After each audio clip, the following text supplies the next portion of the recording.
was that, Mr. Jones? What did we just pass on the road there? Are you speaking to me? Yes, I am, Mr. Jones. Or is it Jonesy? That's what your friends call you, isn't it? Let's be friends. Why are you letting me live? I'm borrowing you. We're going to take a little journey. Beaver never hurt a soul, and you killed him. Your friend had nothing in his head. I've already found something useful in yours. Fuck you! I know what that expression means. I've studied the foul language section of your memory warehouse. Rather distasteful, I must say. How about this, Mr. Gray? Eat shit and die.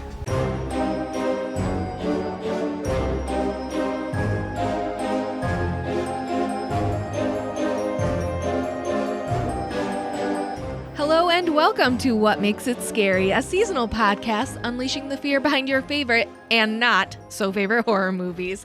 I'm your host, Jody Vincent of Clever Girl Effects Studios, and with me, as always, Alex Vincent of Mr. Red Productions. Blitzkrieg Bop.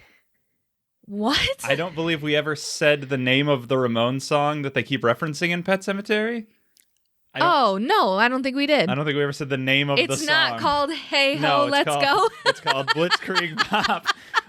It was bothering me while I was editing it, and I realized we just never said the actual name, so I had to get that out there. Sorry, it's 2 episodes late, but what can you do? Get over it. It's our show. Yeah. We can do whatever we want. Plus, there's no rules in this episode. There is no rules, no standard, no nothing. There's nothing to grasp onto because here. Today we are talking about what we deem to be the 8 worst Stephen King movie adaptations. We do this every year. We do this to ourselves. It's episode 4. Every year. I'm glad we do it earlier in the season because it has taken us, 3 weeks? Oh, yeah. To watch just all these even movies. get through these and get to this point. One of the movies is 3 hours long. 3 hours and 3 minutes. Yeah, 3 hours, 3 minutes. The other movies feel like they're 3 hours long. Yeah. There was another one that was really long. Another one that was really long. We won't mention it, but yeah, I think I know which one. But I do know which one. But they're all bad in some capacity. Some of them are worse than others. Yeah. We'll talk about it. Yeah.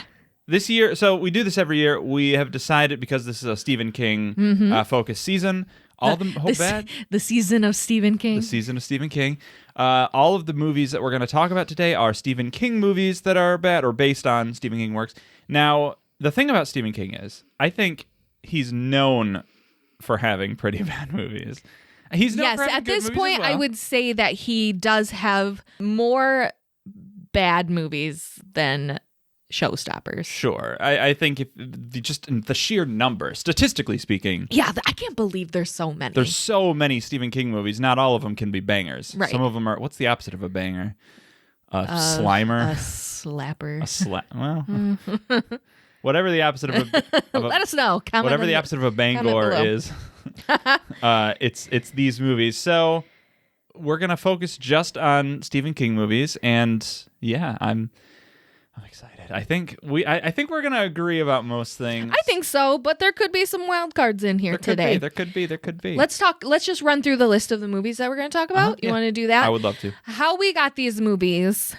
Most of them I would say are on every single BuzzFeed article, top 10 worst Stephen King movies. Yeah, there's some pretty common ones. A few of them I personally have watched and I'm like, oh yeah. This is a bad one. We need to talk about it. And then a few of them, I don't know why they're on this list, and we'll get to it. There's some movies that are not really bad on here. Yeah, I'm not gonna lie. There's just one on here that I really just wanted to watch, and it just didn't fit anywhere in our season. We just needed a place for it to throw in somewhere. So surprise! We decided, I wanted it's our to do show. that. We can do this. Right. Plus, I can make a case for people not liking it. That's right. And that's true of any movie, even like really good ones. So yeah. Okay, so the movies that we are going to be pairing off and battling to the death are Graveyard Shift. That's right. Gerald's Game, Thinner, Salem's Lot, Dreamcatcher, Maximum Overdrive, The Night Flier, and The Dark Tower. Okay.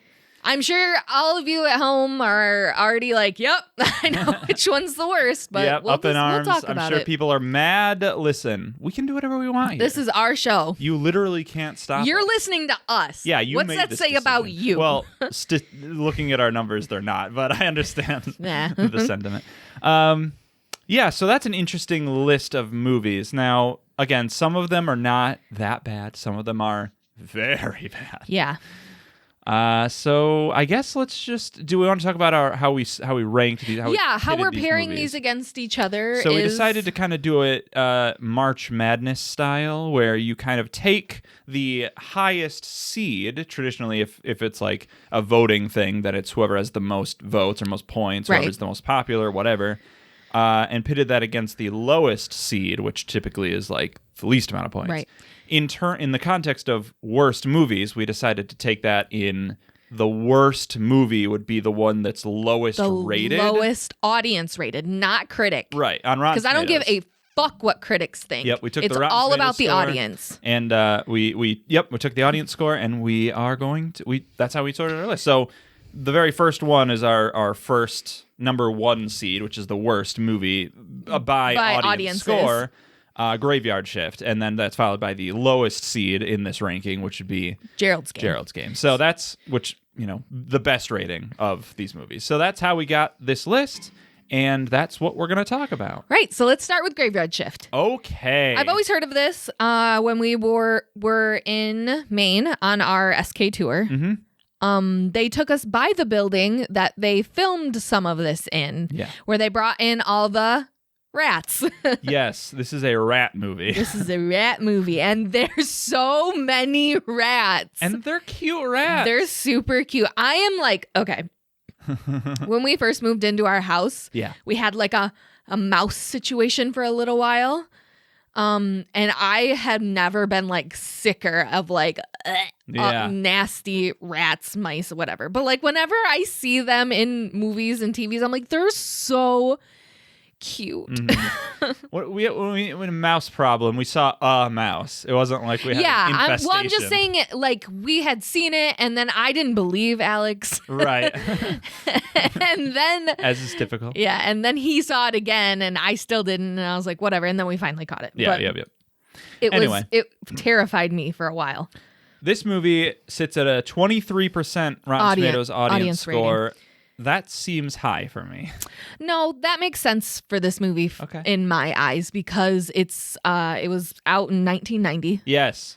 It looks like an early 80s movie. Yeah, I would say that. That's a thing that I noticed a lot with especially these bad movies, is something about the low production value makes just the low physical budgets. Quality. Right. It must be like the cameras they use or the lenses or the lighting or whatever. It just doesn't look like a movie of its time.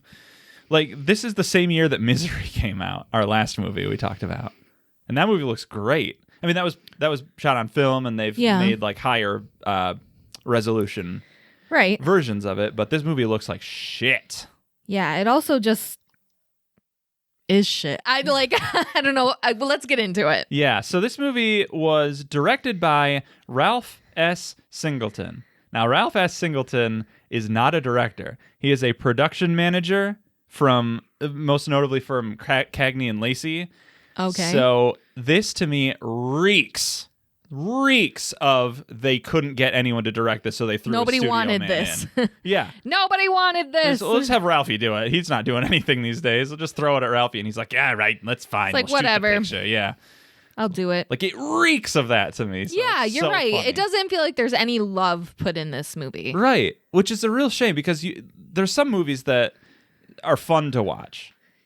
Yeah. And this movie is fun to watch because it's ridiculous. In a bad way, yeah. But this is one of the rare movies that I do feel bad watching, because I feel like not everyone involved, but some of the people involved have to like want to be making a good movie. Yeah. And like who's the main character is I'm thinking of Maximum Overdrive. Oh, yeah. Emilio Estevez. Right. But yeah, so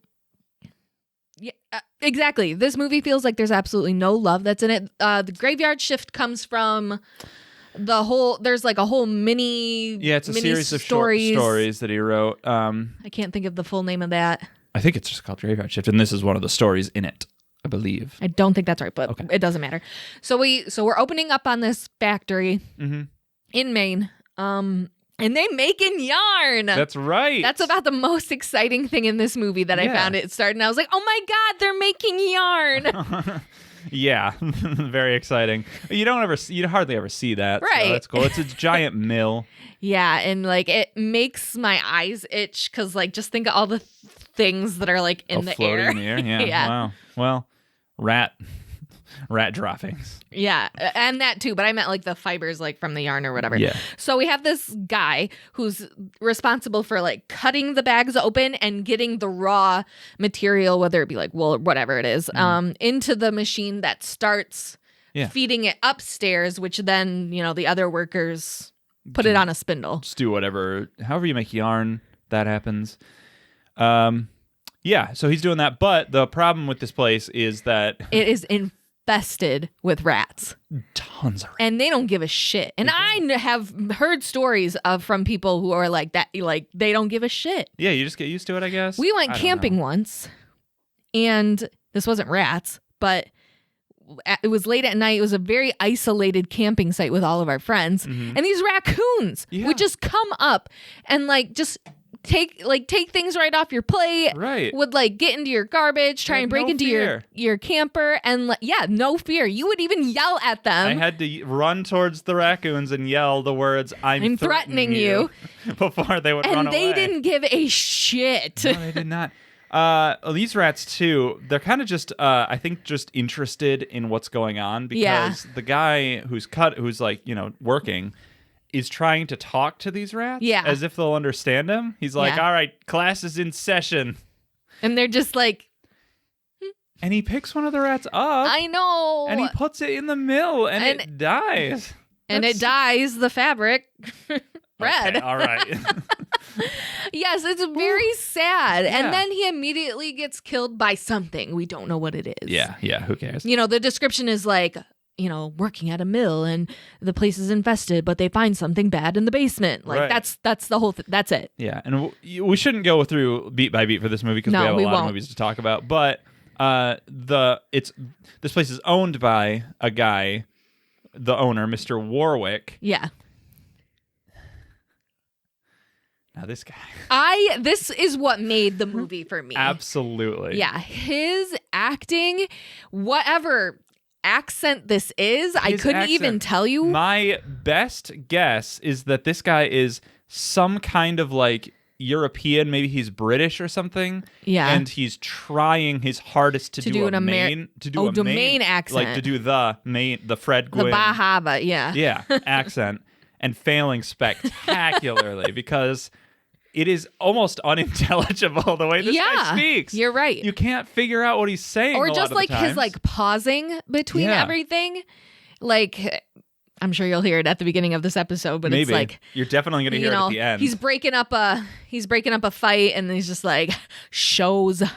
Oba. It is insane. It's over the top. He's wearing this like shirt that has like it's like very muscle reveal-y shirt. Yeah. But he's not like a big intimidating guy. He's tall, just a but dude. like And he looks like he's got like a goatee thing going on. He looks almost exactly like the dude from Tremors, whose name I think is Fred Ward. I couldn't tell you. Might be. We haven't watched those movies yet for the show. Well, okay, yeah, for the show. So this guy's just a trip and a half, and he's great to watch. It's like him, and then all the other stereotypical characters. There's the girl, the good guy, the bad guy, the funny guy, the black guy, and then there's also Charles Lee Ray. Yeah, Charles and Chucky. That's right. So Brad Dourif is in the movie, and he might be doing the best acting job. Oh yeah. I would say so. It's still very over the top. I mean, it's Brad Dourif. Yeah. It's unhinged for sure. But he's an exterminator. Yeah, he plays the exterminator who's brought in by Warwick, Mr. Warwick, to take out these rats. And he loves killing rats. Yeah. He loves it. I've never seen anyone more passionate about anything. Yeah. Then this guy loves killing rats. It's his favorite thing. And he's got a dog that like helps him find the rats. Right. A rat sniffing dog. Yeah. It's not a rat terrier. It is not. I can't remember what type of dog it was, but it was not. Yeah. And so he's probably the other highlight of the movie. I think it's like Warwick and Brad Dourif are like the two peaks of this movie. I would agree. So basically they have to get this place cleaned up, or they're going to get shut down. And they have one weekend to do it. Warwick sends all these people into the basement to try and clean everything up. They're trying their best. They somehow fall through like the floor and find this basement thing, and they start kind of getting picked off one by one. Yep. By this mysterious creature.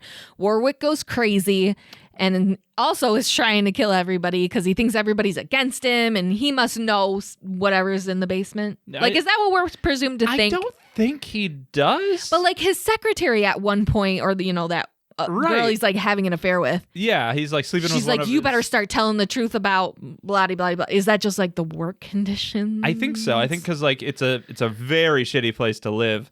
This movie, I will say, its saving grace is that it's extremely pro-union. Because they bring up unions like no less than like 4 or 5 times. Yeah, and everybody who's forced to go into the basement hasn't been there long enough to be in the union, so that's why. And it's like all about these unhealthy conditions that like, just get a union and then you'll be able, it's fine. But right, and we're from Michigan, so of course we're very pro-union. Other people who are listening who aren't. Stop. Like what? Fine, Stop you're being that way. stupid. Don't at me. So they finally kind of come face to face whatever this thing is in the basement. This creature. Now, all right, let me just reiterate for you guys. This is a movie all about a rat infestation. Yes. It's This is so infuriating. It's swarmed with rats. There are rats all over the place. There's a creature, a big giant creature that's in the middle. One would say it's like the queen of all it's of like these the rats. ruler of all these of these beasts. What do you think? I wanted it so badly to be a just huge nasty rat or whatever. It should have been. Yeah. But it's not. It's a big old bat. It's a bat creature. Now, a bat is like a flying rat. That's what people say. It's like a flying rodent. But a bat is not a rat, I'm sorry to say. Even though they rhyme. Even though it rhymes. I know it's confusing for you, Ralph S. Singleton. I know it's confusing, but that's probably what was in the short story. I'm sure it was. It's I just did not read it. Stupid. It's very Steven. stupid. Yeah. If that's how you wrote it, I didn't read it. Right. So this movie's he ends up Warwick decides to try to kill, like attack and kill the giant bat creature, but he ends up dying anyway. Yes, and the good guy and the girl get back up, and they somehow lure the. I actually think she dies.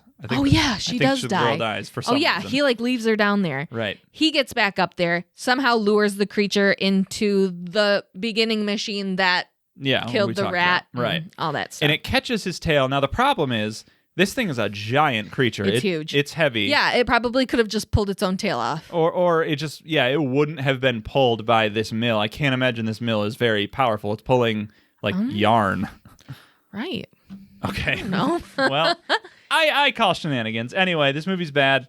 There is just a lot of dumb stuff in it, but I got a strong feeling we're going to be talking about this movie some more. So we can move on, I think, to the next movie. Although we do have to talk about the ending of this movie. Yeah.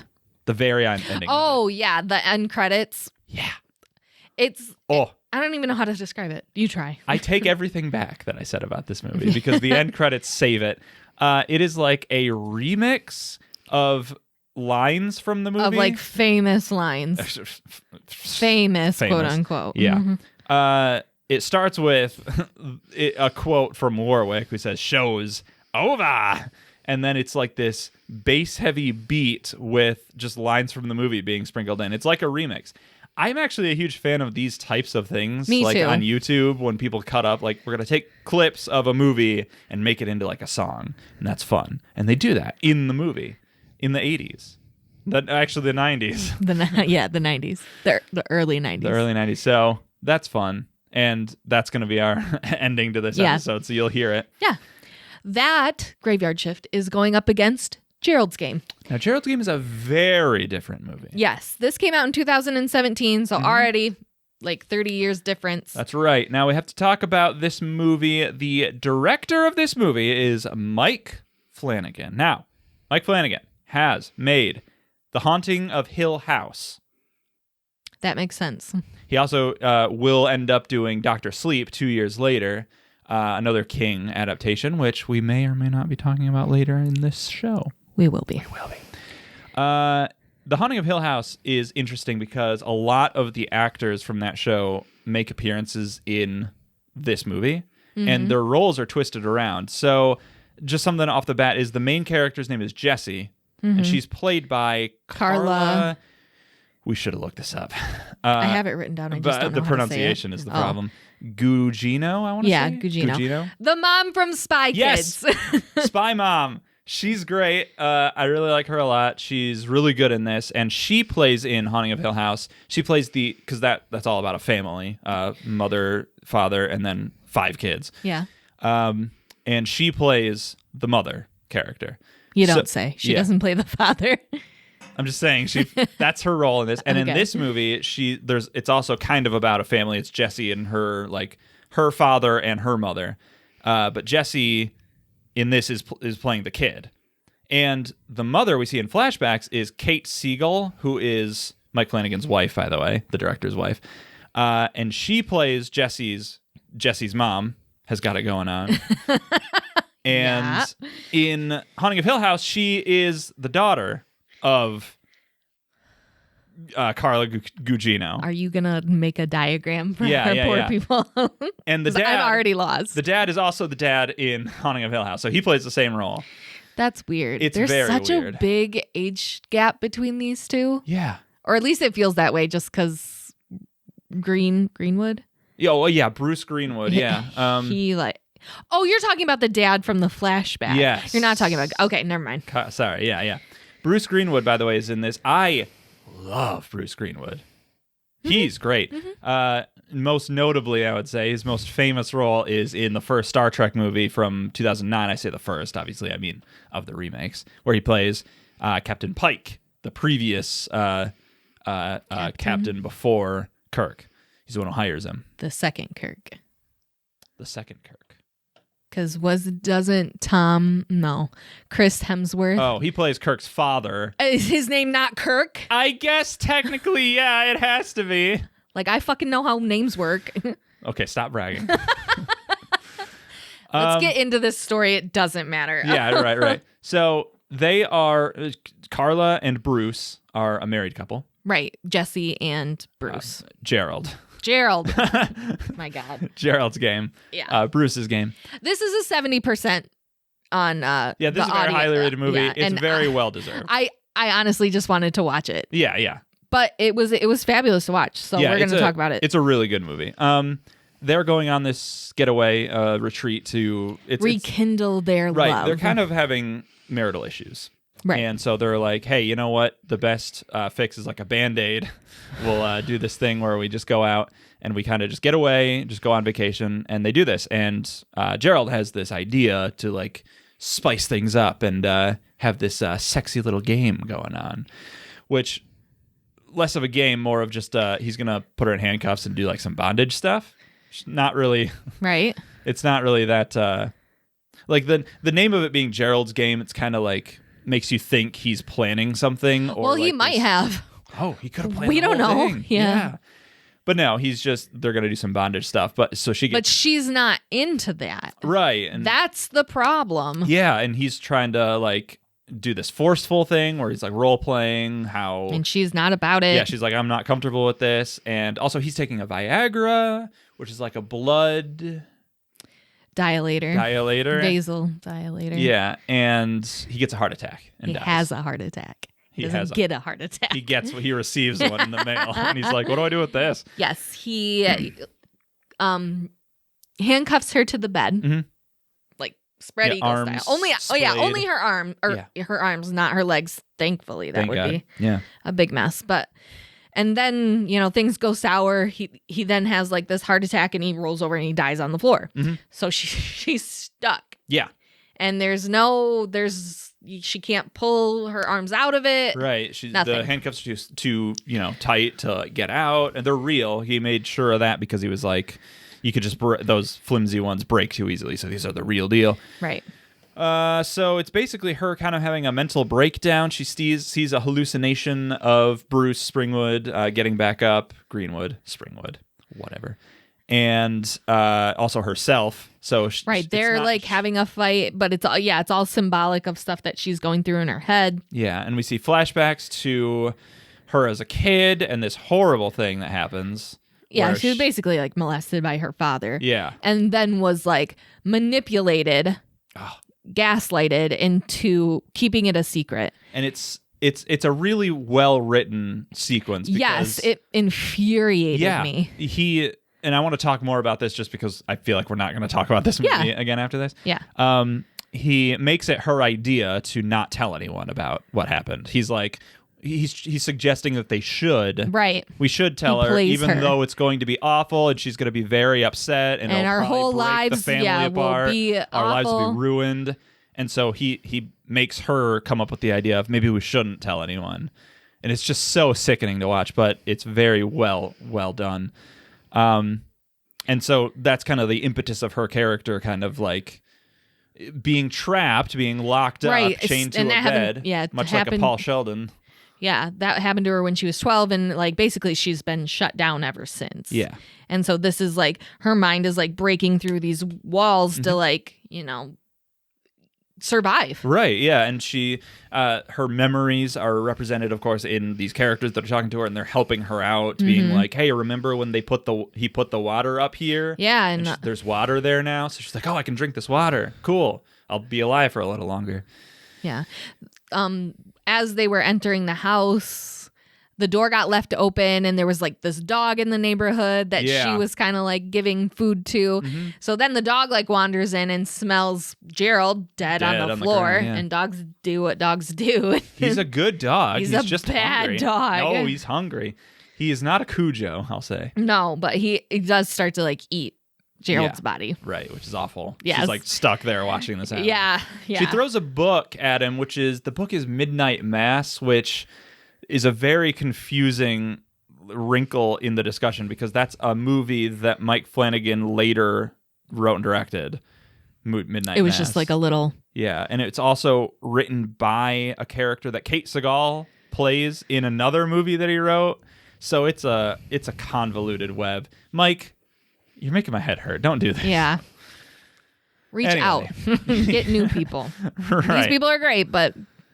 So she's going through all this stuff. She doesn't really think, she knows that herself and Gerald aren't real, that are talking to her. And night comes, and there's this guy that kind of, she falls asleep, wakes up, and in the shadows of her room, there's just this almost monster-esque guy. Twin Peaks watch. This guy was in Twin Peaks? Yes, this guy. Oh, God. Carol Stroiken is the giant in Twin Peaks. Good to know. Okay.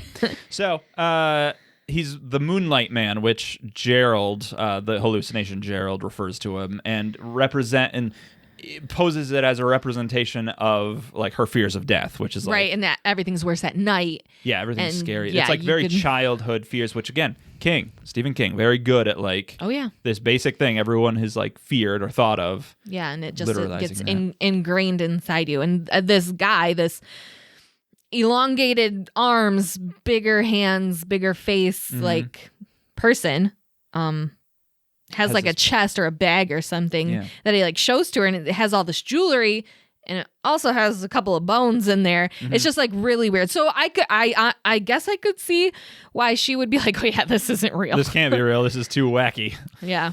Because it is almost like just the river man, the moonlight man,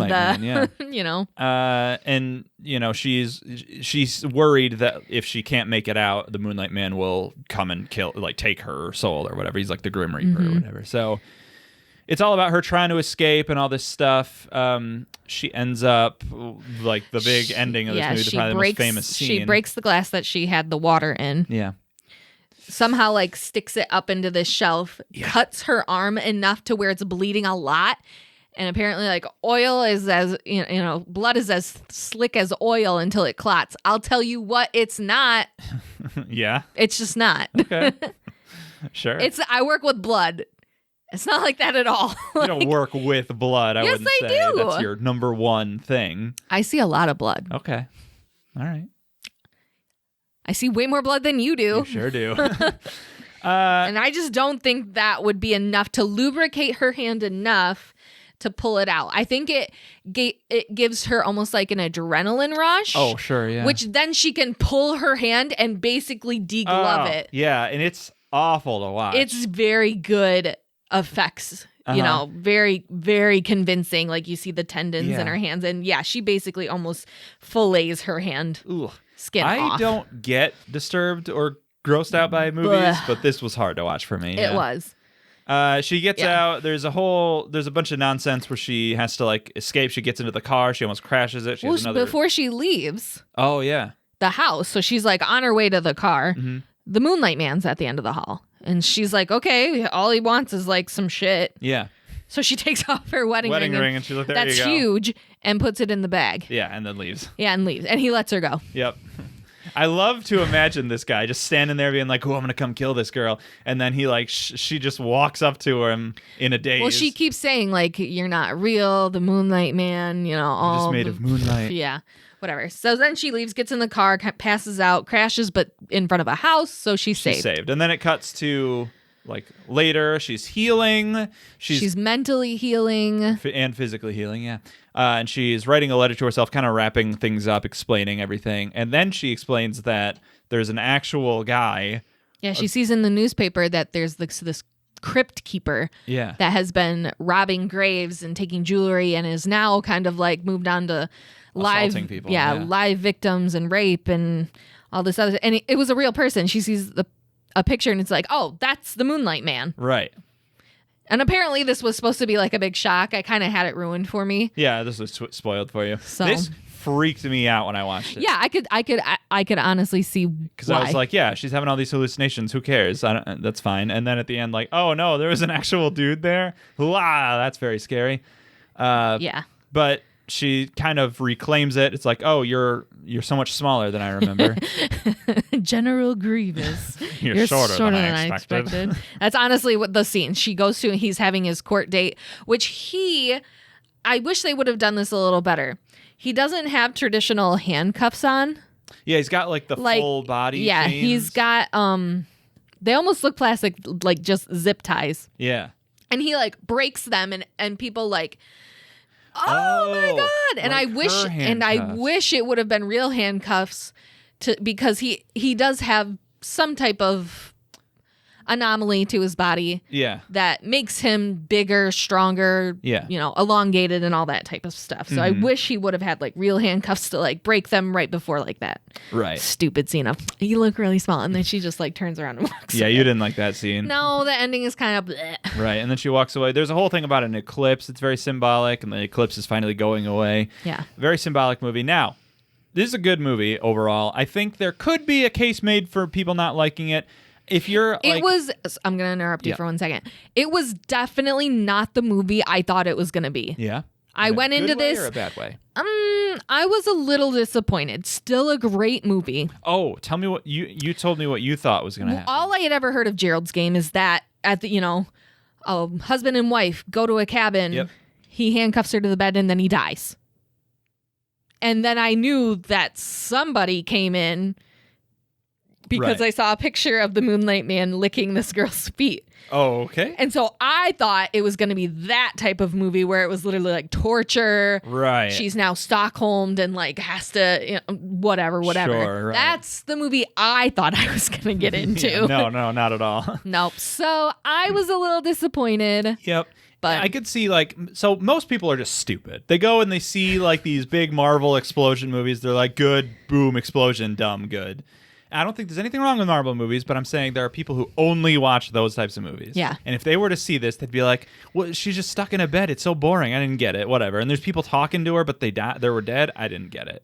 I could see an idiot not liking this movie. Yeah. I could also see people having a hard time with it because it is like such a kind of intimate character study. And just not finding it very exciting. So even if I'm being facetious, I think there are people who might not like it for that reason.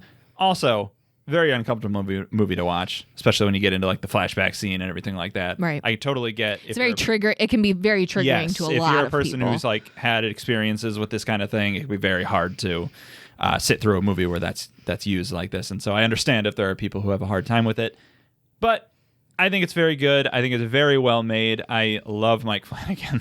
I think he's amazing. Yeah, so it was very well made. I'm very happy with voting on our 2 movies so far. Which do we think is worse? I don't know. I was pretty disappointed All right, that Graveyard Shift moves on. yes. Graveyard Shift wins round 1. Ding. All right, let's move on to our second pairing. All right. We have our second seed, Yep. which is Thinner. And then our second to last seed, Salem's Lot. Salem's Lot. Okay, let's talk about Thinner. 1996. 30% on Rotten Tomatoes. Audience score. Audience yes. score. Directed by Tom Holland. Not that That's Tom. right. Oh, not that Tom Holland? No. Oh, you must be talking about the other one, the one who directed The Langoliers, another Stephen King joint. Also directed Fright Night, which is a great movie. And Yeah, I want to watch that movie so bad. yeah, we're going to talk about it. Not this season, but soon. And Child's Play, the very first Child's Play. Yeah. This guy has a record of making movies that are not the worst movie I've ever seen in my life. Yeah. Also, he directed Thinner. And then he directed Thinner. This movie was written by Michael McDowell. I only bring him up because he also wrote Beetlejuice. He wrote Okay. The Nightmare Before Christmas. Okay. This guy's Okay. written some movies that people So love. you have all of the parts to equal a good movie. What the hell happened here? Most of it is the source material. I guess so. Let's talk about the source material Yeah. for a second. This book, Thinner, is our first and only Richard Bachman book of the season. Meaning So Richard Bachman is like a pseudonym for Stephen King. For Stephen King. I understand why, Steve, that you don't want your name on this Well, one. here's what It's happened. a big stinker. So King in the 70s was, starting to rise in popularity. People were really buying his books. The King brand was quite big. Now, Doubleday, the publication company that he worked with, had a policy against publishing more than one book by a specific author in a year. They were like, we don't want 2 King books a year because then... Then it decreases. Right, it waters down the brand. People are like, oh, we just get all these all the time. So King was like, I'm a very prolific writer. And he was. He just writes just like nonstop. He's a super prolific writer. He wanted to put out more than one book a year, so he decided to come up with this pen name, Richard Bachman, who would write these books that were a little different. They're more, not supernatural as much, more focused on human drama and horror. And this book was his last Bachman book before somebody read it, realized that, This is very yes, King-esque. right. and outed him. Yeah, and kind of, just kind of called up the King estate. His agent was like, I think this guy's Stephen King. And the agent's like, all right, listen. You caught us. You caught us. Sorry. And he also, this King allowed himself to become known and kind of like killed off Richard Bachman. So this book is responsible for a man's death. Oh my God. Richard Bachman. Also, another fun fact about that is that Misery was going to be the next Bachman book. It was going to be published as a Bachman because see, it you all notice works that out. it's not like supernatural as much. Yeah. But after it was like after he was outed as Yeah. Bachman, he decided you would just make it a King book, which Yeah. was probably for the best. Yeah, that really was. Good job, Steve. Yep. This movie sucks. This movie's really, This really movie bad. is super, super triggering for me. I'm gonna throw that right out Okay, there right sure. away. Yeah.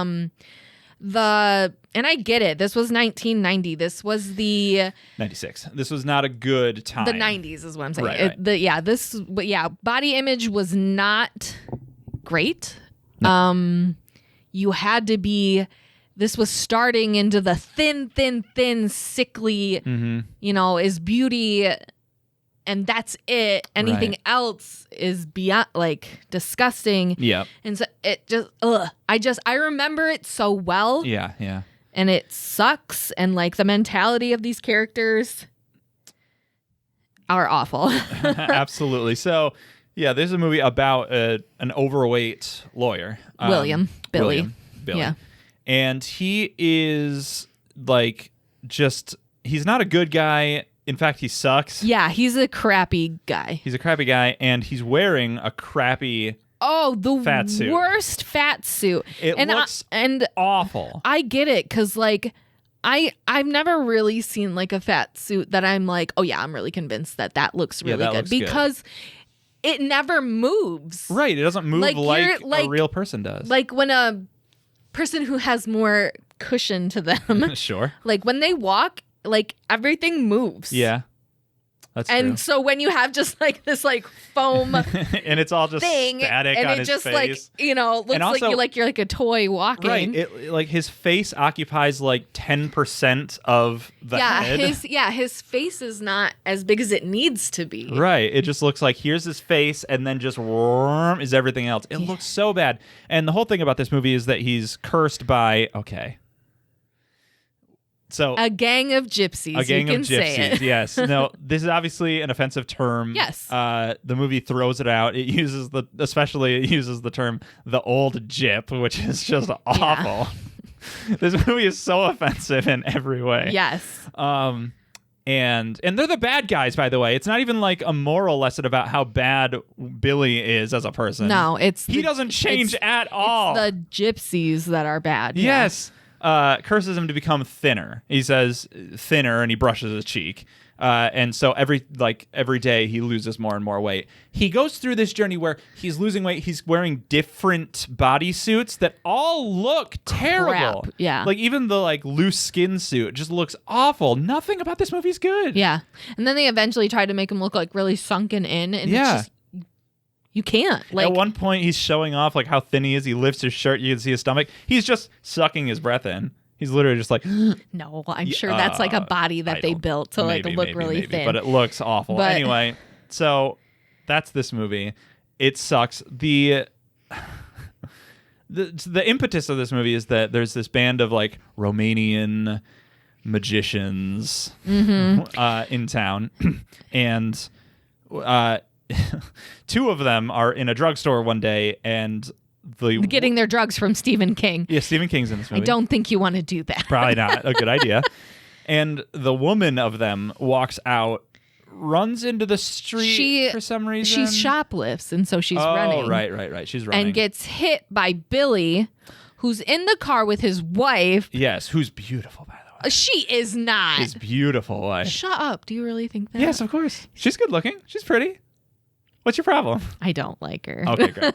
Because she's mean, and she's like, you need to lose weight. Right, and she's constantly like putting him down. Yeah, and like she's mean. And she's having an affair. Wait, we don't know that. She's having an affair with the doctor. Dr. Mikey. She's giving him a blowjob. That's the thing that happens in this movie and this is not this kind of movie. No. Like it comes out of nowhere. Where she's like, you want me to like, make you feel good or whatever, and she like starts going down on him, and it's so out of place, and he's distracted enough, right? Then he hits this old woman and and kills her. Now you'd think that he would, I don't know, feel bad about this at any point. He just doesn't want to get in trouble. No, he has no remorse at any point. Yeah, this guy's a psychopath. Like he's thrilled about getting off. He's a lawyer, so getting off. I'm talking about legally speaking. And he's like not upset about what's happened at all. It's so infuriating.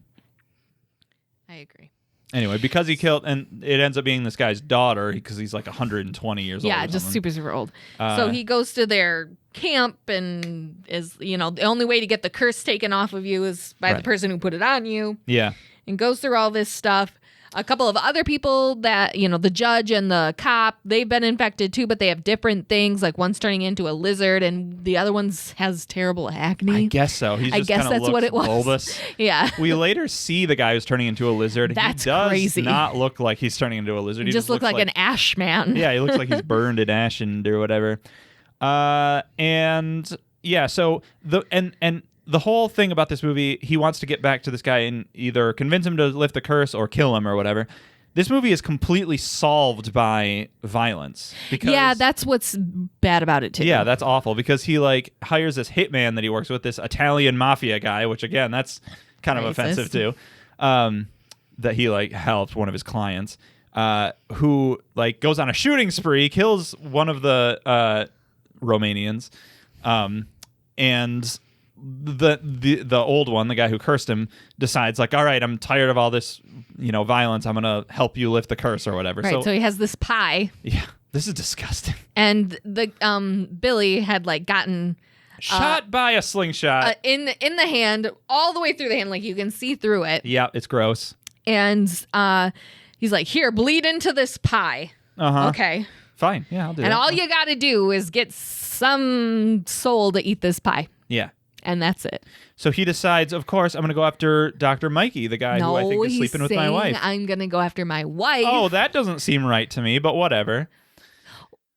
Listen, like, I hate that. I hate when, like, it's all put on the other woman or the other person. It's your spouse that's doing that too. That's true. Yeah, that's true. Like, so they're like, if that person goes away, that doesn't change the fact that that person decided to cheat. Right. You're right. Thank you. Remember that. Okay, I will. But yeah, he does decide to poison his wife, even though he doesn't know for sure that she's having an affair with him. She just suspects. Well, she's just awful to begin with, because she's never happy. If he's losing weight, he has cancer. If he doesn't lose weight, he's lazy, all this other stuff. I don't think this is enough to kill her. Right. Don't get me wrong. No. I think the movie wants us to think she's unlikable, but really it's like she's concerned about his health when he's losing all this weight because she's like, having an affair. Okay. I'm convinced she's having an affair. She might be having an affair. Anyway, he goes home and is like, hey, I'm home. He went on this whole journey where he was like running away or whatever to do this whole thing. He's back. And I brought you a pie. Yep. And she's like, okay, everything's fine. I'll eat this.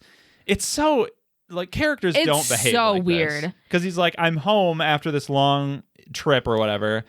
And why don't you I'll go on up to bed. You can come join me. Have some pie first. And she's like, okay. So the next morning. Yeah. They're both in bed. He wakes up, turns her over. Yeah. And she obviously is dead. She's dead, yeah. Her face is decaying and all this other stuff. He makes out with her. It's very Pet Sematary, 1989, but even worse. Yeah. Why does he do this? He's just a sick individual at this deranged, point. Yeah. So then he goes downstairs. He had sent his daughter away for the night. By the way. Just so she didn't have to deal with any of this stuff. But he looks in the sink and he sees that 2 plates have been used. But I looked and there was 2 sets of plates in the sand. And Jesus said that was me. Oh my God.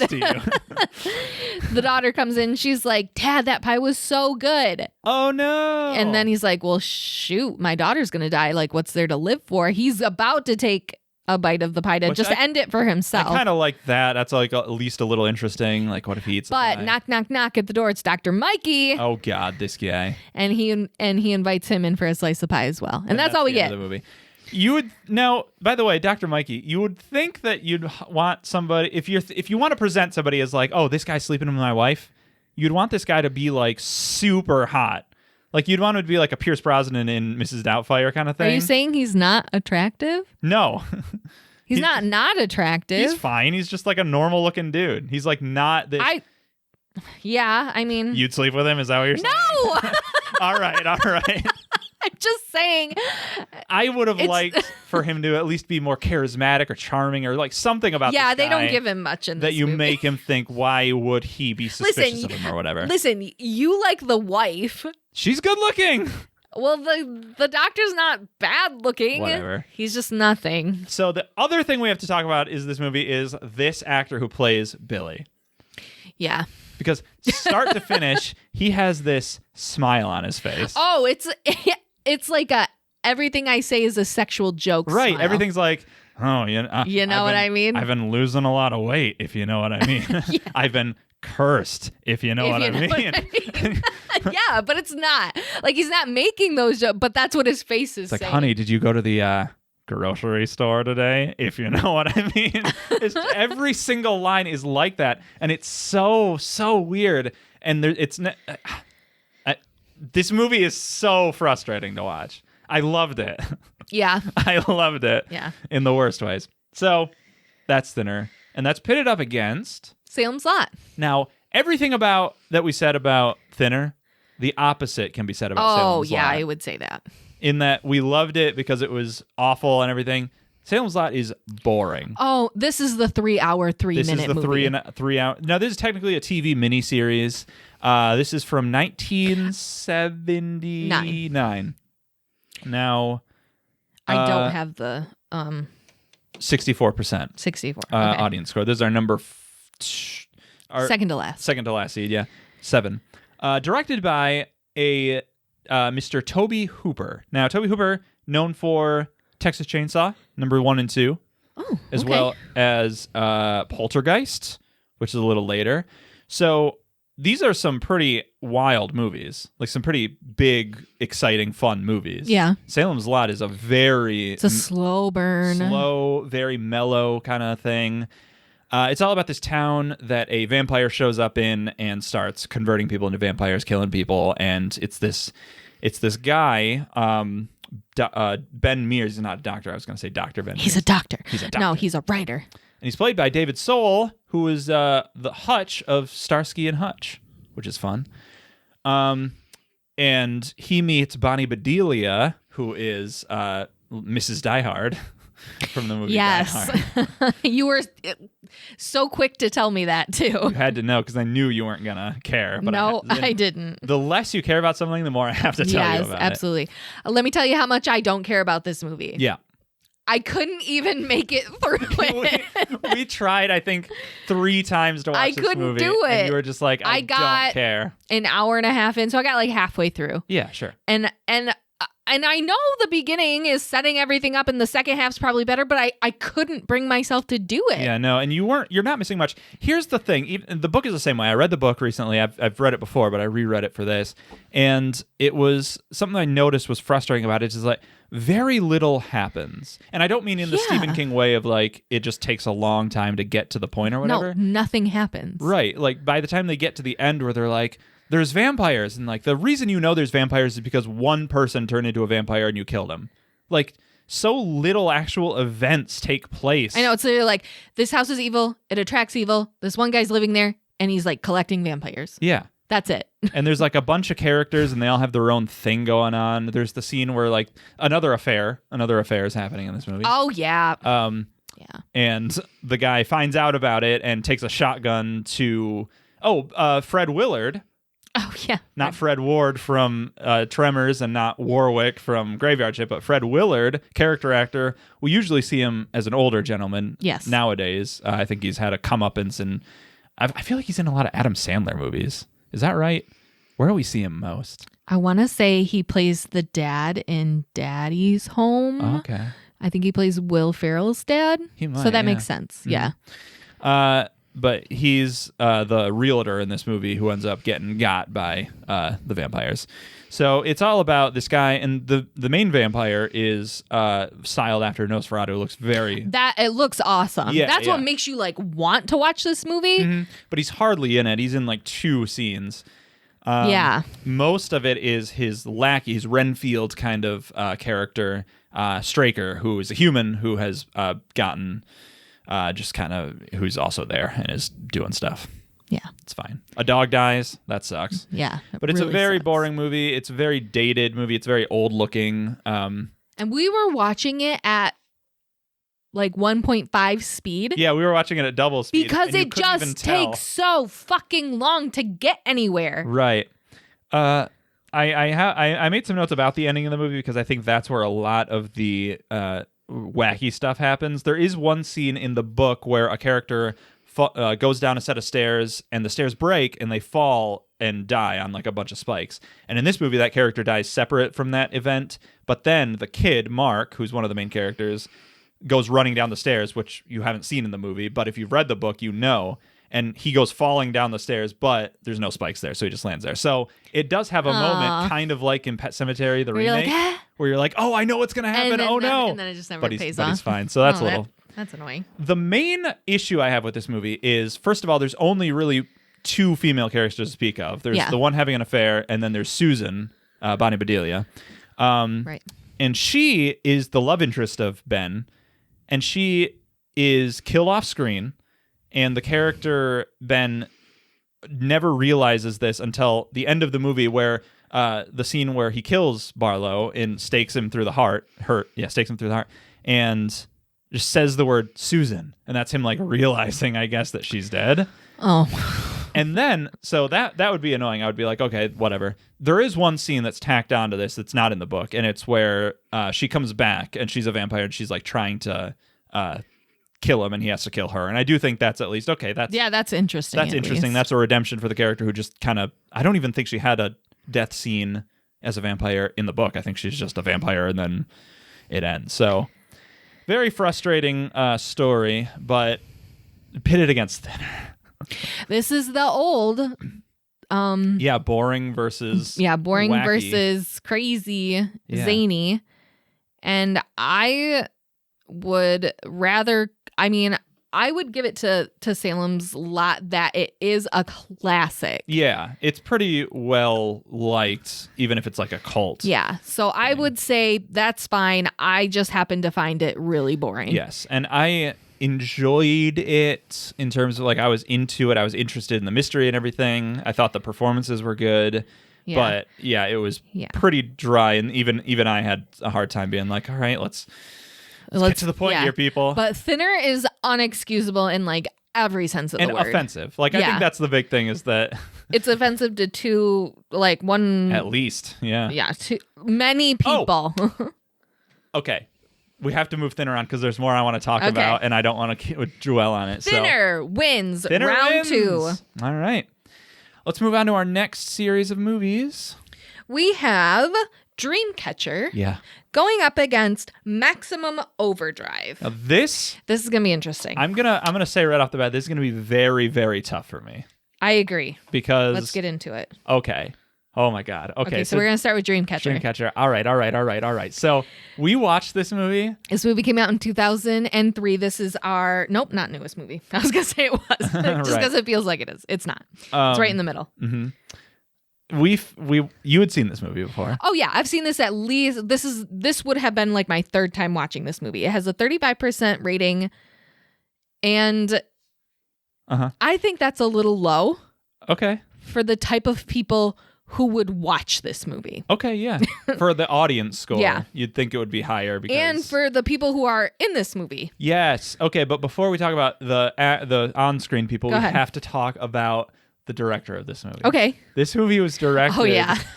This movie was directed by Lawrence Kasdan. Who directed? Nope.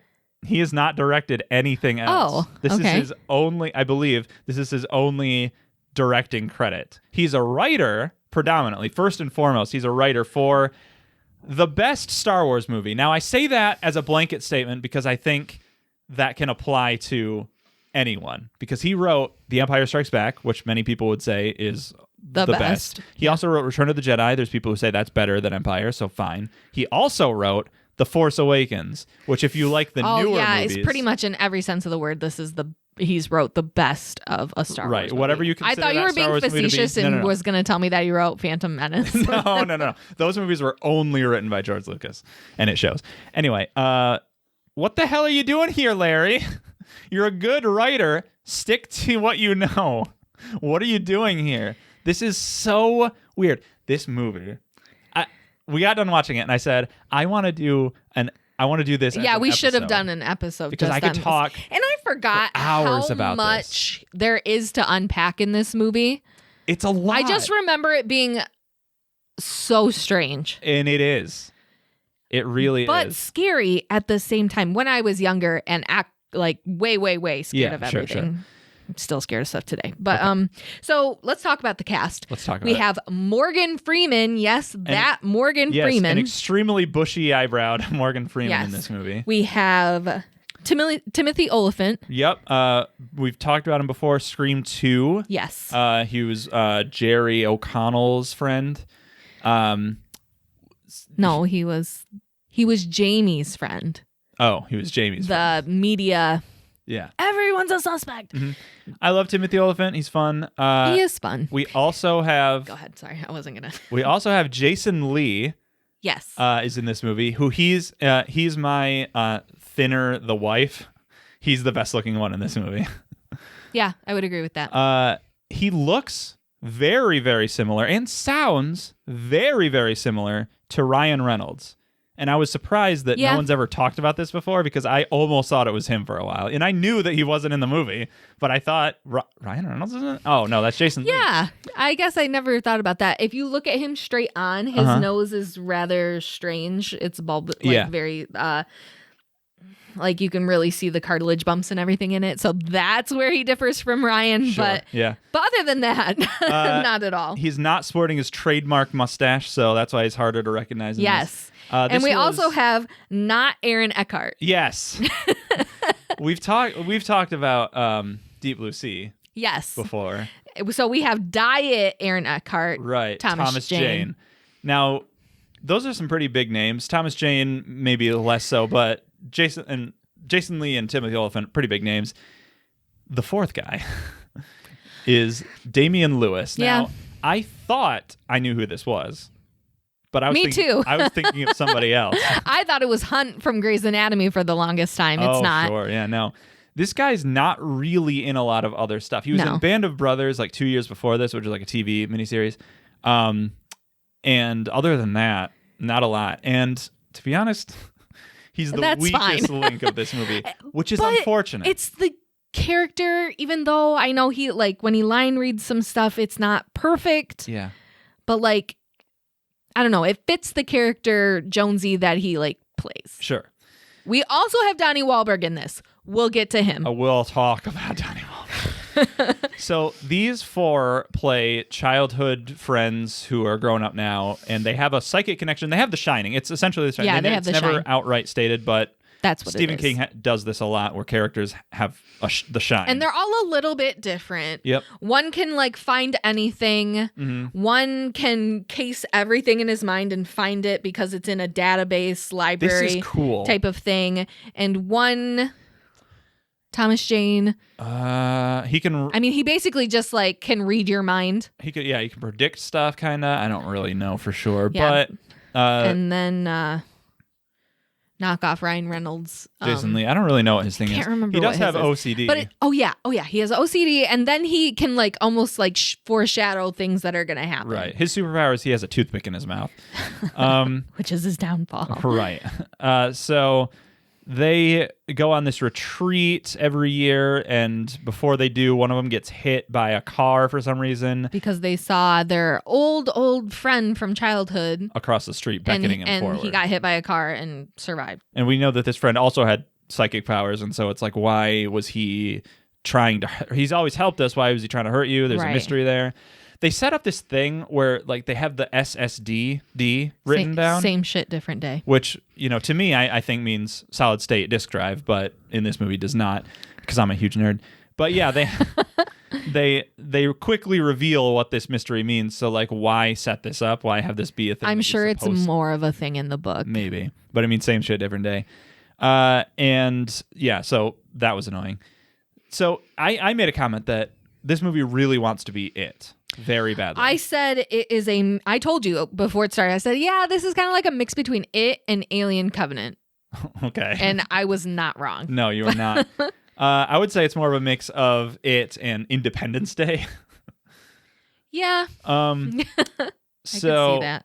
It starts out with them, they're getting together, they go on this, so he gets hit, and then it cuts to them at this cabin later. Like 6 months later. Yeah, it's never, so I'm thinking, is this a Sixth Sense thing? Are we going to, spoilers for the Sixth Sense, are we going to find out that he's died? Nope, he just got hit, and now it's later. Right. Okay. And two of them go out to get beer, and two of them are at home, and this guy comes out of the woods. This man. And he's lost. Like, he was hunting, and he's lost, and it's snowing, a lot. It's a blizzard. And they bring him in. He's cold. He's like frostbitten. Right. They're like, hey, yeah, you can stay here. You must be frozen half to death and whatever. And then his just behavior gets a little weirder. Well, he starts farting, Jode. He starts farting. I'm not going to say language like that. He starts farting repeatedly in this movie for some reason. Like, this is a plot point in the movie. This man farts. I know.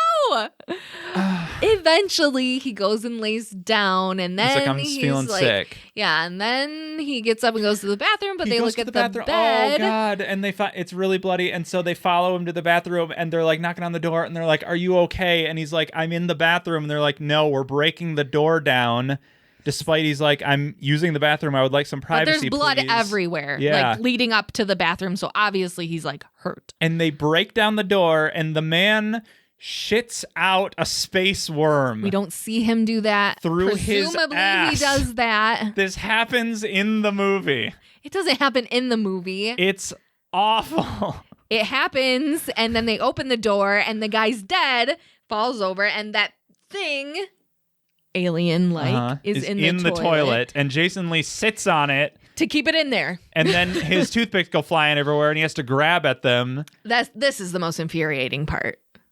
Lawrence Kasdan, you've made so many great movies. What are you doing here? Listen, What this is source this? material. I'm just saying. This is source material. It's bad.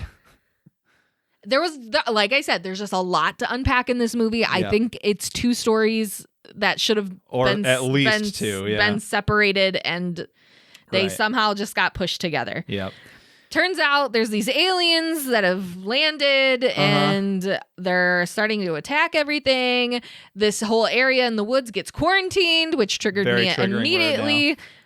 Meanwhile, we also have Thomas Jane and Timothy Olyphant are out, and Timothy Olyphant's thing is that he loves drinking. He's not an alcoholic. He never drinks before 5. But if you're counting the But if you're hour- camping, right? If you you're, can. if you're keeping track of the time to be like, oh, is it 5 o'clock now? Okay, I can drink now. You need to You need to look inward and Right. figure out what's going on there. Right. He's Pete. Right. Timothy Olyphant's character's name is Pete.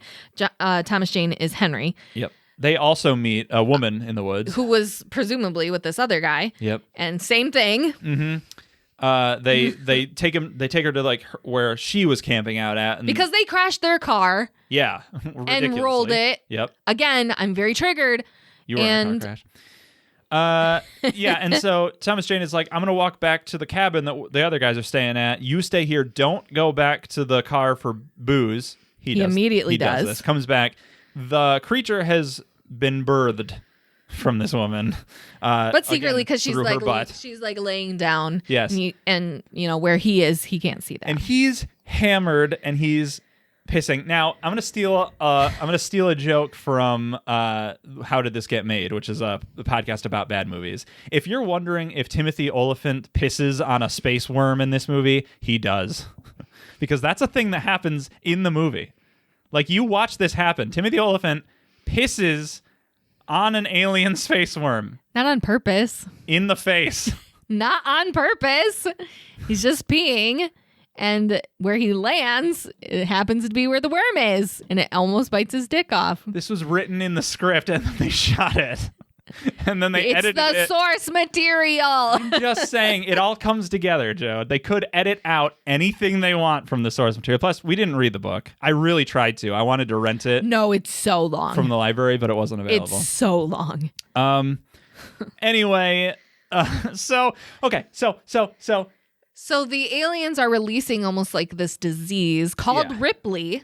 yeah. And they, they call the alien Ripley explicitly 'cause of- say, like, from that bitch from the movie Alien. right. That's what they say. I don't say that. Yes. The other thing we have to talk about is the main alien, who's like the Mr. Gray. Mr. Gray, We yeah. find out his name is infects Jonesy, who the real Jonesy, his personality, his mind, is trapped in his like palace of memories or whatever. Right, his library. Which that's in his I think head. is a very cool idea, a very cool set piece. But the body of Jonesy is inhabited by Mr. Gray, who talks in this British accent. proper British accent. And so you have this character that Damian Lewis plays who is talking to himself in a British accent and then switching back to his regular, like, scared voice, and it is bizarre. It's like Golem and Kind of. Smeagol. Yeah, It's talking very to much himself, like, yeah. Anyway, he meets up with Timothy Olyphant and ends up killing him just kind of offhandedly. He's just... Yeah, just at a like, it didn't matter at all that he was there, really. Right. It's like their partnership is set up where they're like, all right, you're going to take me to the other guys or whatever. And so they Yeah. go off. And then they just cut to a scene of them later, and Mr. Gray just decides, well, I'm done with you. Yeah, I'm done with you, and just kills him. It's very unceremonious. Meanwhile, Henry had made it back to the cabin and sees the massacre that happened there. Right. Burns it down because there's eggs and all that other stuff. There's like space something's burns, not good. Burns it and kind of disappears for a little bit. He later turns up in the quarantine zone, like with all the other. Right. He gets with a couple of different people. Tom Sizemore's in the movie. Yeah. And basically it's coming to a head that like they have to go get their old friend Duddits. Yes. This character they've been talking about. Whose name is Douglas, but because he has a mental he's got deficiency. Right, he's got mental problems, and it's very unfortunate, his presentation in this movie. Yeah. He's played by Donnie Wahlberg. His adult version is played by Donnie Wahlberg. Right. And when I first watched this, I was way younger and like I didn't think anything of. But now that I know that it's that happening, I am. Completely not okay with it. It's not okay. It's a very othering portrayal of people with mental illness. There's a twist in this movie where it's revealed. We'll just say it because who cares? Yeah, where that he's actually that Duddits is another alien. Right, and so you could argue that that's not what they're doing. Right, but they are. the look of the idea this movie portrays is that people with like severe mental illness are space aliens. Yeah, that's not cool. That's not okay. Don't do this, movies. You don't have to do things like this. And yes, it comes to a head that the alien's going to infect the water supply to infect the entire world, and Henry brings Duddits there, and he saves the day, but he ends up dying in the process. An alien fight, and then it just ends. It just stops. The movie just stops. Okay, so that's Dreamcatcher. There's so much more to talk about, and maybe we'll get to. Maybe we will, and maybe we won't. Let's talk about our next movie. Because it's going up against Maximum Overdrive. I think this is probably the classic bad Stephen King movie. This is number one on most lists. Mm-hmm. If you ask people like, what's a bad Stephen King movie, I think Maximum Overdrive is at least the first thing people think of. And this is when we say this is a Stephen King movie. This is surely a Stephen King movie because it is directed by Stephen King. Yeah, Stephen King, who has also directed nothing. He learned his lesson. Yes. He is referred to this as a moron movie. Well, he has gone to say that he was coked out for most of the filming. It shows. So this is a 50% on Rotten Tomatoes. I get it. It's like a cult classic. I guess people could find it fun. Like, it's almost that, I don't want to compare it to a Rocky Horror Picture Show, but it's like that, to where you could quote it and it's just crazy. Kind of like The Room, I would say, is a better analogy. Yeah. It's not as bad as that. This came out in 1986. Yep, 1986. So, and by the way, this movie is entirely soundtracked by AC/DC, which... That's pretty cool. Me hearing that, I think that's great. I love AC/DC. I love, like, that heavy metal kind of music. Well, not heavy, but that metal music. And it sounds really good. The only problem is there's only, like, 2 AC/DC songs to speak of in this movie. The rest of it is just kind of scoring. It's not really music. Right. There's, like... Obviously, You Shook Me All Night Long is just the credits song. It's not even in the movie. The only AC/DC song is like that, Who Made Who? That's going on. That was a great impression. Thank you. Which is a fine song, but it's just very weird that this movie is supposed to be heralded as like, oh, AC/DC wrote all this music for it, and it's badass and all and this it's other like, stuff. You're not really listening to a lot of AC/DC music when you're watching this movie, which is unfortunate. This movie stars Emilio Estevez, who I always get confused with Richard Grieco because of Night at the Roxbury. Oh, okay, sure. Yeah. Because they talk about Emilio Estevez, but then Richard Grieco's in the movie, and so I've always gotten them confused. Yep. This movie sucks. I think my big problem with it is that it's boring. Very boring. It's long. Nothing really happens. It's just people trapped in a location. Well, they all kind of get there at different times. And basically the whole arc of it is that this comet has come into retrograde with the Earth. Earth is passing through the tail of a comet. And it's making all electronics and cars and all this stuff come alive. And wanting to kill people. The very first thing that we see in this movie is like a bank, and the ticketing system that it's on top of it says "fuck you." No, you're an asshole. That's the ATM. That's Oh, after okay. that. That's the first Yeah, thing we yeah. see in this movie. And he's So- telling Stephen King that you're an asshole. and the bank is telling "fuck you" to the audience because that's what you're in fuck for. you. Yeah, this is for going to be watching the this. longest 2 hours of your life. It's also very confusing too because they don't there's say this kid enough character. people's names. Right. I don't know who's who. No, yeah. There's this kid character who is running around who later teams up with everybody else. Toward like the last 20 minutes of the movie shows up with everyone, and he's related to. He's the son of somebody that died earlier at the diner that they're all hooking up at. If you say so. It's never. That's what they said. It's very confusing. I hate this movie. It's just crazy. I can't really remember anything that even made me laugh besides the one wife, newlywed This wife newlywed character. couple, the husband is just nothing, but She is. the wife. I think she's so funny. I know she's in a bunch of other things, extremely annoying. but I think. yeah, that's what makes it funny though, because she's always like, "Help me, save me, get me out of here." "Yeah, what are you doing? Why are you doing that? Why are you that?" Like me, Yeah, I guess so. Yeah. all the way, And just she's always asking extremely annoying. questions. Always like, "Hey, why would you do that?" Well, that's not smart. Well, you're not doing that. There is a waitress who works at the diner that they're trapped in, and she is constantly like drunk off her mind. And she's constantly saying, "These machines can't do this. We made them," and Yeah. everything, which ties in with the theme of "Who made who?" Okay. I get one more of those before the episode's over. When's it gonna come? She ends up getting fed up. She grabs a grenade launcher. By the way, this diner is It's armed because to the, the guy who owns it. is a wacko. Yeah. She takes a grenade launcher to go out there, doesn't do anything with it. She instead gets shot by a machine gun vehicle that's there, and then launches the grenade and blows something up, and nothing comes of it. And it's the most dumb scene. Like, why did this happen? Yeah.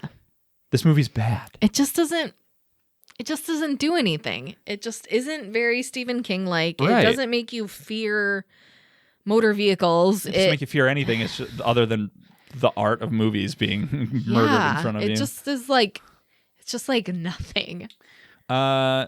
There's a romance in this movie between the main character Emilio and Estevez and a hitchhiker yeah, girl. and there's no chemistry between them. It just doesn't make any sense. It doesn't matter. You don't care about either of these characters. I don't care about any of these characters except that newlywed wife because she's pretty funny. She's great. It's a bad movie for bad people, so I don't like it. I don't know. Everyone should watch it so you know what's happening in the guess world. so. There's a truck that has a really big green goblin face on the top of it, which we've seen in person at Flint HorrorCon, Yes, 2014. It's an iconic look for like a truck with this face. Yeah, on so it. like you know what that is. Like I don't know. I guess you should watch it, but like you'd think this would fucking what? Yeah, why? And you'd think this would be like the boss truck that like rules the other trucks. No, but it's just another not. It's truck. just another truck. Later they see it and they're like they're just trying to escape. They make this whole thing. They're like, if gonna we go get out on a boat that doesn't have a motor, we'll be fine. Right before they get on the boat, they see the truck and they're like, "All right, here's our chance," and they blow it up with the grenade launcher. So they could have done that at any point in the movie and decided not to. That's the whole thing about this movie is like nothing sets off any other event. They just decide like, okay, we're going to do this now. Like it's not A leads to B leads to C. It's just like A happens and then they just sit around and then B happens and then they just sit around. It's awful. I know. But is it worse than what was our other movie? Dreamcatcher? Oh my God. Okay. Here we go, people. I'm going to say that Dreamcatcher is worse. I am also going to say that great. We Dreamcatcher agree. is worse. So- just because there's just more to unpack with it. And it's so wacky. Maximum Overdrive is boring, and It's you can just- understand what happened there. Yeah, like it's he's just coked out of his stupid. mind. It's just an 80s dumb exploding movie where they're like, "Hey, trucks, explosions, fine." And if it had like really funny parts that you could quote, Yeah, that would be one thing, but it doesn't. it's just boring. Nothing happens. Nothing is said or done or means anything. So, No, Dreamcatcher, you're moving on because we job. have way more to talk about with you. Yep. Round 3 All right. goes to Dreamcatcher. Great. Round 4. Yes. Here we go. These are our prelims. Final round for the prelims. We are talking about the Night Flier and the Dark Tower. Okay. We'll talk about the Night Flier first. This is not as well known. It's, again, based on a short story of his. All of these are based on something. Even Maximum Overdrive, which was not a book, was originally on Trucks. Trucks, a short story that he wrote in 1970. Night Flier came out in 1997. Has a 40%. On Rotten Tomatoes, Yeah. Directed by Mark Pavia, who's directed nothing else. Man, we got a real theme of this episode. Right. So this movie stars Miguel Ferrer. Twin Peaks watch. Miguel Ferrer. I love... Blank check watch. Blank check watch. I'm going to start that. That's a good idea. There won't be many. There will be 2 I can think of. So he's the main character. He's an awful, detestable human being. Yes, he gets cast as these characters quite often. So you almost like know what you're getting into when you see. He has a very just unlikable way about him, but I love him. Yeah, he plays it well. He does a great job at this. I just don't think this is a very interesting character at all. He's very one-dimensional. It's very like, I have to be on top. He works for a tabloid that, he'll do anything to get on the front page. Yeah. And he's like their best writer, their best reporter. And he's very cynical. He's very jaded, and he's teamed up with this new woman who is Mark Pavia's wife. Of course, it is. Who is not in any other movies, which I think she's good actually in this movie. Yeah, I mean, sure. Do you think she's good looking too? Yes, I like her bangs. Yeah, I was just gonna say that. She is an up and comer. She's new. She wants to be the best, and so she's trying to take advice from him. But he's like, the advice I can give you is just to stay out of my way. Shut up and stay out of my way. I'm the best one there is, and this is all a joke anyway. So whatever. And she's like, you asshole. And so the boss, who's even worse than he is. Yeah, somehow, he's a big slug. He's the worst character I've ever seen in a movie. And he's so and not even no subtlety at all. Just so in your face. Just like, man, the only good female I would ever hire is one who can put out. If you know what I mean. Yeah, if you know what I mean. Just like that kind of guy, and so unapologetically just awful. Nothing redeeming about this at all. And he puts her on the case of the Night Flier, which is this new thing because Miguel Ferrer doesn't want to do it. Now, Miguel Ferrer's name, by the way, is Richard D's.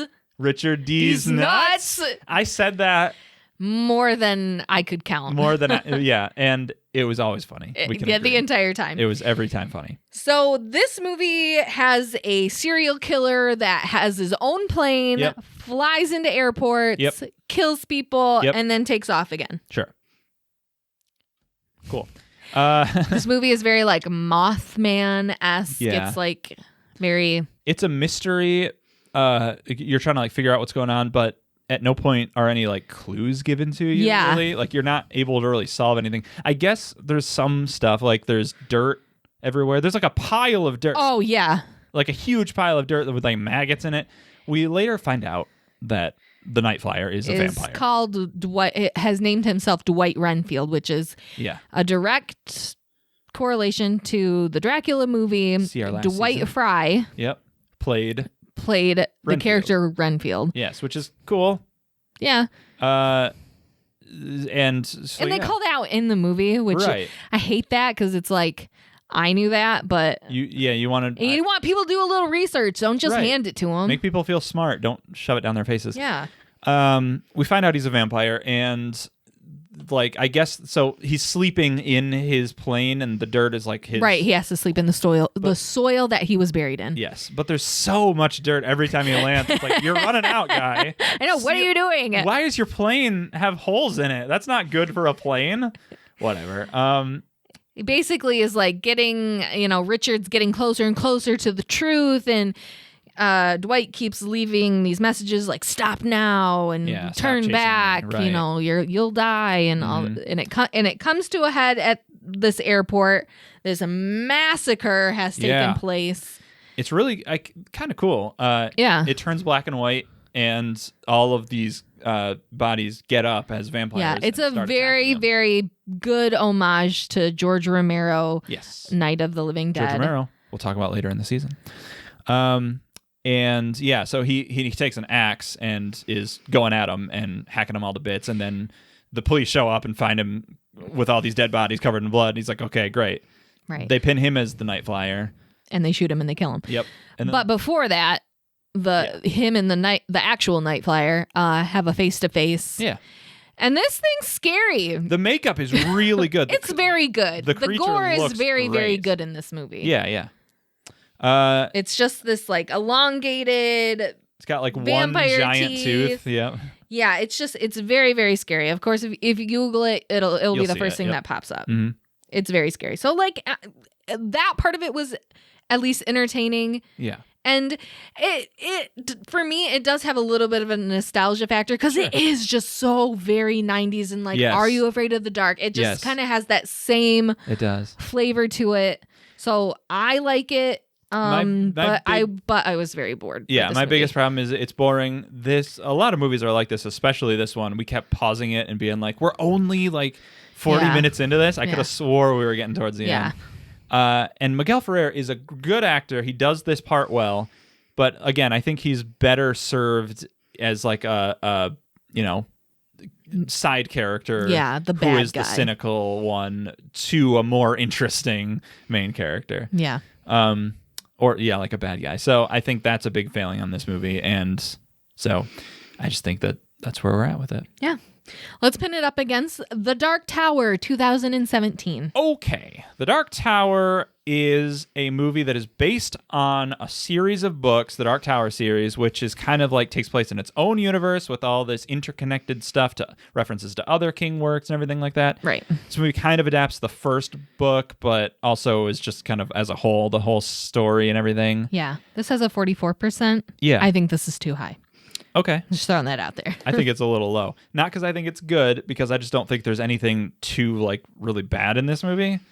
The first thing I'll say is I'm currently rereading the first book, the Gunslinger. The Gunslinger, yeah, and the two characters, the Man in Black and the Gunslinger, they are so well cast. Like, You think so? yeah, oh yeah, because just like reading the accounts of how the gunslinger talks and acts and how the Man in Black talks and acts, like Matthew McConaughey is perfect for this role. I completely disagree. I Okay. think Idris Elba, perfect. He's my thinner wife in this movie. Yes, he's great. I think he does a superb job as the gunslinger. Yes. I think Matthew McConaughey is a joke to cast in this movie. I think Okay. it's a straight up joke. All right. I can't take him seriously. So All you I don't- can but see. here's the problem. You don't like Matthew McConaughey. That's not at all true. Oh, okay. That's not at all true. Okay. I don't mind Matthew McConaughey at all. All right. But all I can see is all right the entire time. Okay. I mean, Like all right. he's such just a smooth hippie guy Sure. that he doesn't transform himself enough Mm-hmm. into a bad guy character for me. Okay. Like I'm just like, Matt, go home. Like right. I can get see somebody that. who's actually scary. I can see that. I think he's kind of intimidating personally. I just don't. Whenever he says like stop breathing to people and they just collapse on the ground, I think that's very, very cool and everything. But like think of anyone else doing that. It would be as shocking as well. To me, Okay. that's just my opinion. Sure, yeah, I don't think Matthew McConaughey is great for this character. He does a good job, But you but he's prefer still someone Matthew McConaughey. Like, else? Okay, yeah. you're not hiding that. He's almost like on that level of Johnny I'm Depp. Like onto you're you, not. McConaughey. You're not fooling anybody. Except when he fooled you in Tusk and you didn't know it was Johnny Depp. He fooled you too. Okay. So yeah, That was crazy. it was. This movie's pretty. Let's talk about some of the worst parts of this movie.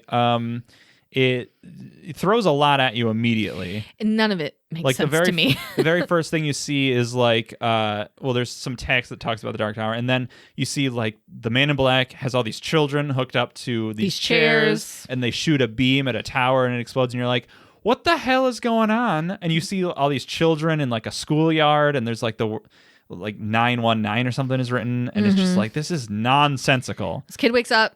And then it's Just a a dream. Okay. He draws like all of his dreams, like because he's fully convinced that this is happening in like an alternate dimension and that type of stuff. Yep. And then so he ends up part of his dream, he saw like a thing. He draws a picture of a house he saw, and he posts it on the internet, and then they point him to the place where it is, and then he goes happens there. to be like a portal. And then the house attacks him for some reason, and he goes through the portal. And then he meets the gunslinger, who is played by Idris Elba, who's great. And then it's supposed to be like this buddy system between these two. You don't really get a lot of it. No, I feel like it just doesn't.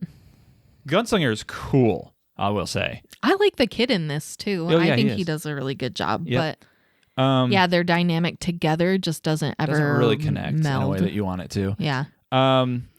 And yeah, there is a It reference. They see Yes. in the forest. They see There's stage. a couple. There's a couple. Yeah. Go ahead. Say yours. There's like a Pennywise sign on a stage and for a carnival. That's And all also, different. Henry frickin' Bowers is in this movie. What? The kid who plays in the new Oh, the movies, kid who Henry plays. Bowers. There's nothing to say that kid's not Henry Bowers. I'd say it's pretty fair to say he's not, but maybe you're right. I just think it's really cool that it's the same actor. Yeah, Because yeah. that's what the Dark Tower is supposed to Right. be. It's supposed to be all of these characters from the Stephen King universe kind of coming together and melding and just being like, oh yeah, it is all the Right, same. right. And I don't think it does a good enough job of doing that. Well, But maybe if they were ever to make more, which I think is unlikely, they would get into that in future movies, because the first book doesn't really have a lot of that either.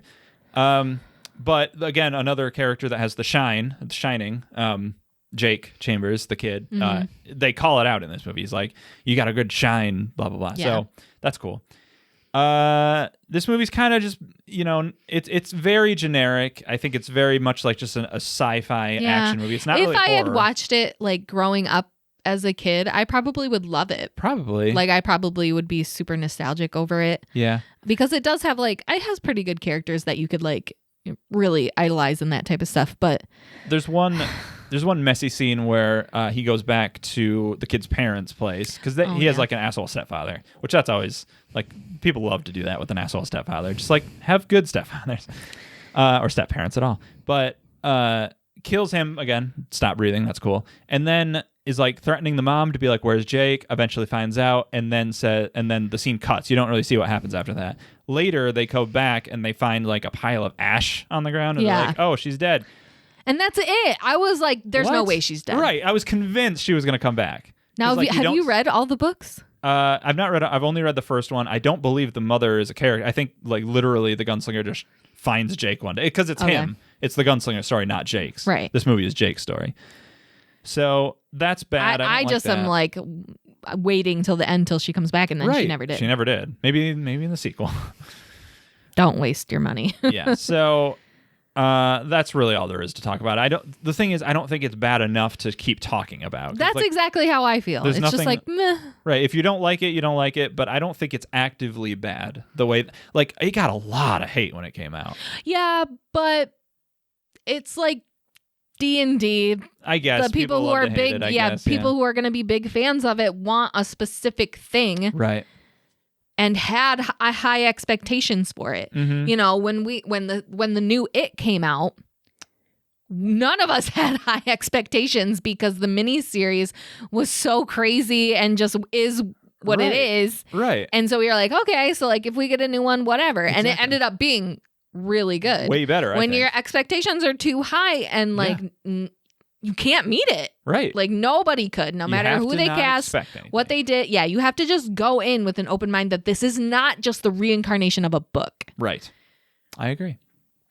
All right. Well, what do you think pitting it up against the Night Flier? I don't know. These both are so vanilla. It doesn't. Well, really... I have more to say about the Night Flyer, Okay, so let's move it on. that's fine with me. I do think I do want to stand my ground that the Dark Tower is just not that bad. It's just not very good. It's just All right. whatever. Round Cool. 4, Night Flier. Okay, so now we're going to talk about these movies again, but we're going to pit them against each other. Yes, and our round, semi. Part 2, round 1. Yeah. Is Graveyard Shift versus Shift. Thinner. Ooh. This is tough. This is going to be very tough. In Graveyard Shift, a dog dies, which is sad. Brad Dourif's dog, we didn't talk about it, but also Brad Dourif dies way too early. He gets like a coffin thrown at his head. Yeah, smushed his head. Which, by the way, this mill is like right next door to a graveyard. Yeah. Why? I don't know. They're throwing rats in the river, which is bad. Yeah, that's a crazy scene. They're literally like pumping the basement full of water to like get And I feel all like these this is rats like out. the first or second scene of the movie. It's And early. you're just like, what the hell is going on? Which Warwick later threatens Brad Dourif to be like, you shouldn't do this because... Or you have to go and find right. You have where to go the down rat this nest mission. is because Otherwise, I'll tell everyone that you're sending rats down the river and that's it's not why it ethical, stinks. right? Yeah. Brad Dourif does give this performance where he talks about Vietnam, and it's pretty problematic Yeah. the way he talks about Vietnamese people. Yep. But he does reference Game of Thrones when he talks about how they kill people with rats, which I like. Yes, he does say that. He says it's too. just like that show Game of Thrones. Andy, it's just like Game of Thrones. Isn't that a thing in Saw as well? I don't remember them using rats in Saw. What? I for some reason I can just see this like bucket pressed against this person and they're like heating it up. Well, But that maybe that was just Game of Thrones, but Yeah. I think it was in Saw. It might have been. I don't remember. It's a pretty wacky movie. Thinner is just so on the next level, though. I don't know. It's just like I am more apt to send Thinner through okay. because it's so offensive in so many different ways. Yes. And at the time that it came out, we should have. we would have known better. Right. There's a scene where once Billy in Thinner finds out that he thinks his wife is having an affair. He's like yelling at her, and his mouth is like full of food, Yeah. and he's just screaming at her, and it's disgusting. I don't know. That's source material. Like that's what. Oh, you think that's in he's the book? constant? Yeah, because he constantly has to eat That's true. to not lose so much weight. So he's constantly eaing to try and balance it out. So Right. like that. I mean, yeah, that is a thing. This does But- have the best line in movie history where Richie, the mafia guy, Yeah. says "acid, bitch," because he's holding a jar of acid, which just turns out to be water And Coca-Cola. and Coca-Cola. So that's fun. So I gotta hand it to this movie. Yeah, I just like if you gave me these two movies, I would pick Thinner to watch because it's just batshit crazy. Right. It's pretty, and again, offensive, which I think is the true barometer for like awfulness. Yeah. So I say So- Thinner goes on. Okay, here we As go. much as Graveyard Shift, you should watch it. Yes, you should watch it. But it's more of a boring movie than Thinner, yeah. But for Warwick alone. He saves it. He brings it home to Brad Yep. Dourif and Warwick. Yep. All right, semifinals, Here we first go. round goes to Thinner. Yep. We are getting Moving down to the moving on to nitty the gritty. finals. Okay, we're getting Dreamcatcher versus Night Flier. Dreamcatcher This is, I was wins. gonna say, this is Dreamcatcher no. Dreamcatcher. Oh, Dreamcatcher is so bizarre. It just keeps twisting. Morgan Freeman's character, we haven't even talked about him. Is No, we didn't like, even get to. Unhinged. Yeah, shoots a guy's hand off. Yes. He's like the head of the military that's quarantining everything and tracking these extraterrestrials. Right. And, oh, by the way, that's the other thing. We first find out about all the stuff. It is just an exposition dump where there's this mystery of what's going on in the forest, in the cabin. Yeah, these animals are just running around. They all have this red stuff, and then boom, yeah, it's like, And then hey, it this just is cuts what's to happening. Morgan Freeman so aliens have been around for a long time. We've known for a while. And we're trying to fix it, but hey, what can you do? So, and there's a scene where he has one of his lackeys, one of his men come in and is like, did you let some people go through? And they're like, yeah, they were coming from a different zone. They weren't in the quarantine zone. He's like, were you sure about that? And he's like, I think so. Bam! Shoots him in the hand. him right in the hand. He's like, give the scouts honor. And this Right. guy holds up the Girl Scout salute, honor. which is very funny. And he shoots his hands shoots off. him, yep, and then he's on the ground cleaning it up. He doesn't even get someone else to clean it up. No. You would get someone else to clean that up. That's his kink. The way he dies, by the way, is he's on a helicopter and he flies out because he's the bad guy in this movie. He goes No, out. the aliens are the bad guys Well, in this he's like the movie. secondary bad He's guy. just like, Tom Sizemore has teamed up with Thomas Jane. The Toms are together to go and stop Mr. Gray. and the helicopter comes in, and Tom Sizemore's been trying to shoot him with his machine gun, and nothing's happening. They're shooting at each other. Sizemore gets wounded, and then Sizemore decides to pull his gun out, which this gun is very special. It's been in the movie before. A small handgun, and shoots the helicopter down, and it goes and crashes and blows up, and that's the end of Morgan Freeman. Complete, like, these two characters you don't care about that aren't connected to the plot in any way. Just like, all right, they're going to be dealt with. Okay.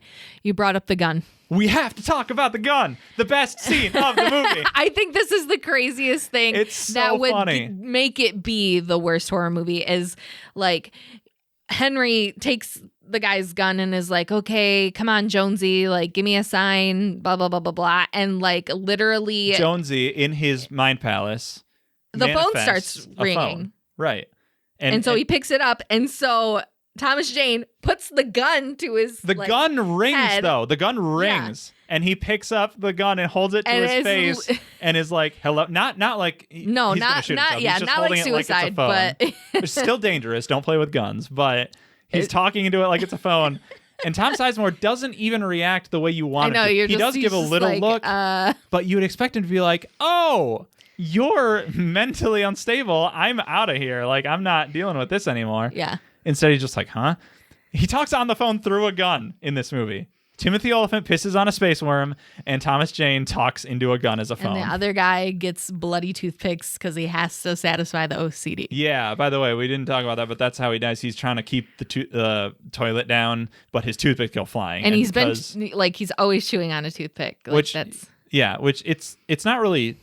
I guess it is set up because you see him like take these toothpicks out and put them in. Yeah. It's not just that he has toothpicks, but it's very frustrating. It is exactly what you would call manufactured drama, which is a thing where like the situation naturally you want it to have drama, but if you can't make that happen as a screenwriter, you have to like make the drama happen. And so for him to drop the toothpicks and to be like, I have to get this could have been in the book, and like it could have been in the book, it could have been more dramatic because you can get inside a character's head more, and it's Right. just like Misery. Like, oh my gosh, these drugs are exactly what I need to get. And It just doesn't this in the toothpick movie. could be the exact same thing. right. But yeah, you just can't. And the CGI looks bad when the worm does show up, and it's like Jason Lee and the worm next to each other. The composition is awful. Yeah. You can't tell they're on the same plane as each other. It looks like one is way far forward. It just does not look good. Yeah. It's pretty bad. Yeah, I would agree. The CGI in this movie is not fantastic. And Night Flier, I think, is interesting. I mean, it's boring, and you don't care about it. But I think Dreamcatcher has to go on. It's already gone on. We're on the last thing. Oh, what are we talking about now? Thinner versus Dreamcatcher. Oh, here we go. Okay, so this is the finals, right? All Yeah. right. I thought we were still on the No. semifinals. Well, here we go. Thinner versus Dreamcatcher. Okay. Well, what do you think? If you held up these two movies in front of me, Mm-hmm. I would want to watch Dreamcatcher. Oh, I want to watch this movie on a repeat. Because there's so much going on in it that I could watch it a bunch of times and still not see everything that's happening. Right. I think the characters are more complex. Uh-huh. And We haven't even talked about like the stuff as kids because like there's nothing to talk about. There's no real reason to have these flashback scenes other than to set up. I think it sets up Duddits and I really like the character of Duddits, not when it gets older, but like right. Or I do like it. I just don't like that it's played by Donnie Wahlberg. Right. There's nothing wrong with having a mentally challenged character in a movie. As I've said before, I think on this podcast or maybe our other one that like I do feel that people who have mental whatever, I don't know the terms specifically. Yeah. Impairments. I think they are closer, in being perfect souls. And so I like having those characters. Yeah. And it hurts me when they get hurt. Yeah. Like yeah. People are mean to them. I have really bad reactions to that because I can't stand it. Right. And so this kid does get bullied. Right. So at least this movie makes me feel things. I mean, Thinner makes me feel things too. It makes me feel like a fat piece of shit. Uh-huh. But are you gonna ask me what I would pick? Yes. Okay. I would pick to win. I would pick Thinner. Okay. Now ask me what I would pick to win. Alexander, what would you pick?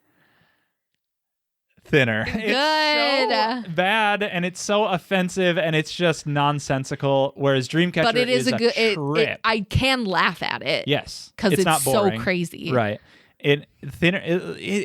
Offensive is the best way to describe it. Yeah, it's just offensive like, in every way. yeah, just start to finish. And by the way, we haven't talked about this. It's gross too, because like Yeah. the guy who curses everyone, the Romanian who is in charge. The head Romanian. Yes, the head Romanian.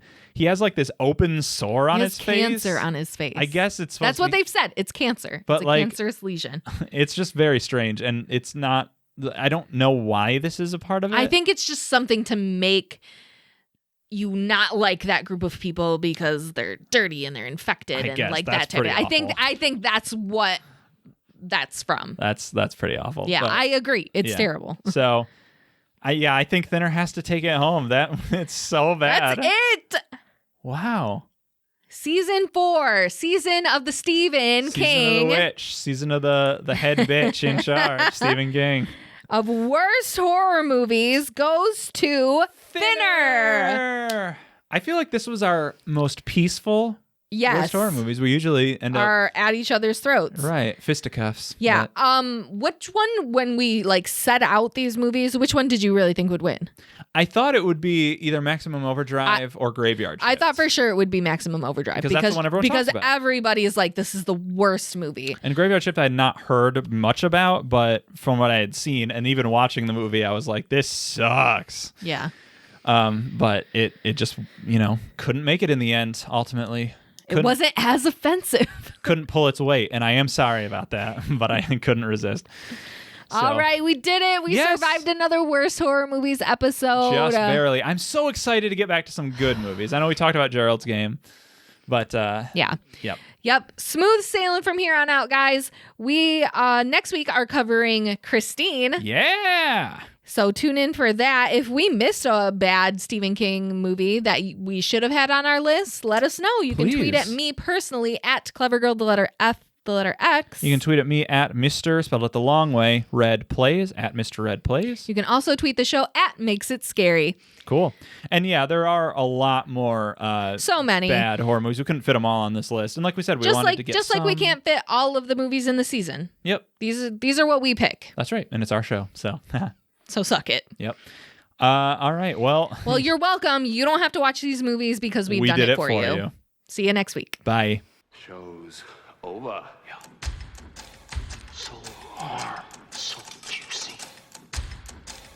Damn! The graveyard shift. Oh God, this is bad. Raw American. This place is infested. Yeah. Maybe. I'm a little prejudiced. Yeah.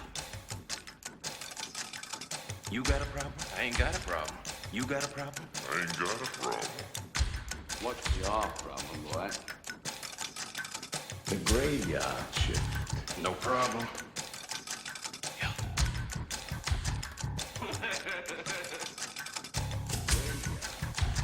No problem. Yeah. Yeah. Come on, take a break. Somebody call Craig. Break's over. Come on, take a break. Don't piss me off. Break's over. You best be punching out your time card. Come on, take a break. This is crazy.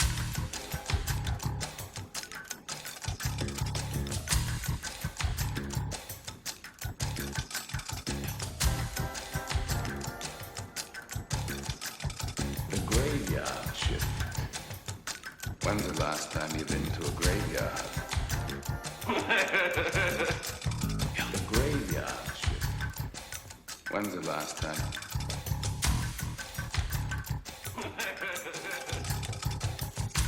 So much for your breeding ground, Hall. You were hungry. You're at it. Johnny's on hoses tonight. Not damn exterminators. So don't go telling me my business. Very funny. I'm laughing my ass off. Rats. No thanks. All right. No thanks. Rat.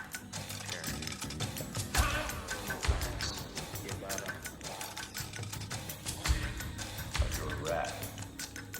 You're not first. Yeah. And I like your style. Yeah. The graveyard shift. Can't be more than an instant enema by now. Yeah. The graveyard shift. Get right up and laugh. Yeah. The graveyard shift. Yeah. The graveyard shift. Still depends on that machine. The graveyard shift. I say we turn around right now. I knew it. I knew this was a way out. Johnny's on hold tonight. What? Rats. Damn! Show. Singing stop. Very funny. Singing stop.